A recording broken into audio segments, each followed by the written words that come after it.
নমস্কার বন্ধুরা, আজ আমি আপনাদের বলবো এক অপূর্ব, পবিত্র এবং অনন্য উৎসবের কাহিনী।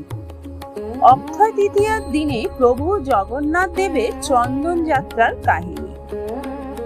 জগন্নাথের চন্দন যাত্রা হলো উড়িষ্যার পুরী সহ বিভিন্ন মন্দিরে বিভিন্ন স্থানে পালিত হয়। এটি একটি ঐতিহ্যবাহী গ্রীষ্মকালীন উৎসব।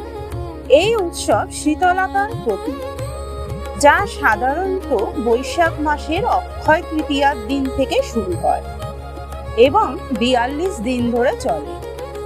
এই দিন থেকেই জগন্নাথ দেবের বিখ্যাত রথযাত্রারও প্রস্তুতি শুরু হয়ে থাকে। তাহলে শুরু করি আজকের কাহিনী।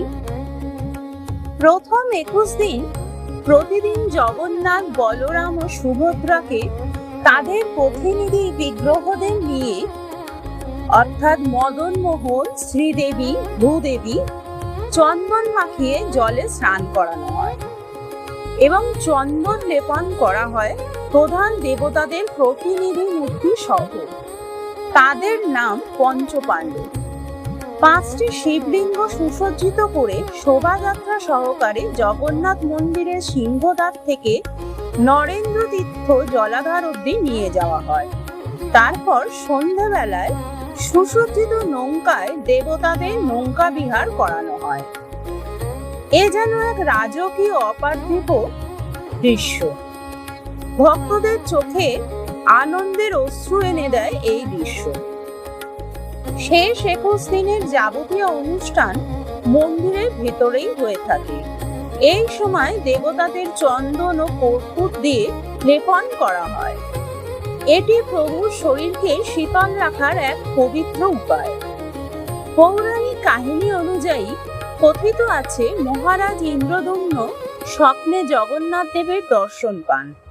প্রভু তাকে নির্দেশ দেন অক্ষয় তৃতীয়ার দিনে সুগন্ধি চন্দন তার সারা শরীরে লেপন করতে।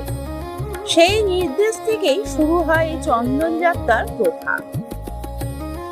আরেকটি মনোমুগ্ধকর কাহিনীতে পাওয়া যায় শ্রী চৈতন্য চরিতামৃতে, যেখানে ভক্ত মাধবেন্দ্র পুরীকে স্বপ্নে তার আরাধ্য গোপাল বলেছিলেন, আমার শরীরের গরম কমাতে চন্দন এনে লেপন করো।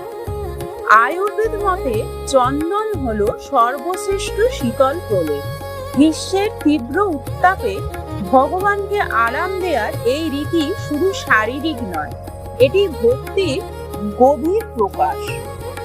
জগন্নাথ দেবের প্রায় সমগ্র অঙ্গে চন্দন লেপন করা হয়, শুধু তার চোখ দুটি বাকি।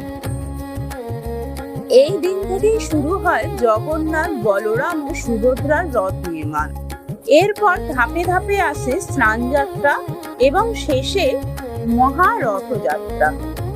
ভিডিওটি ভালো লাগলে অবশ্যই লাইক, শেয়ার এবং সাবস্ক্রাইব করবেন আর কমেন্টে লিখবেন জয় জগন্নাথ।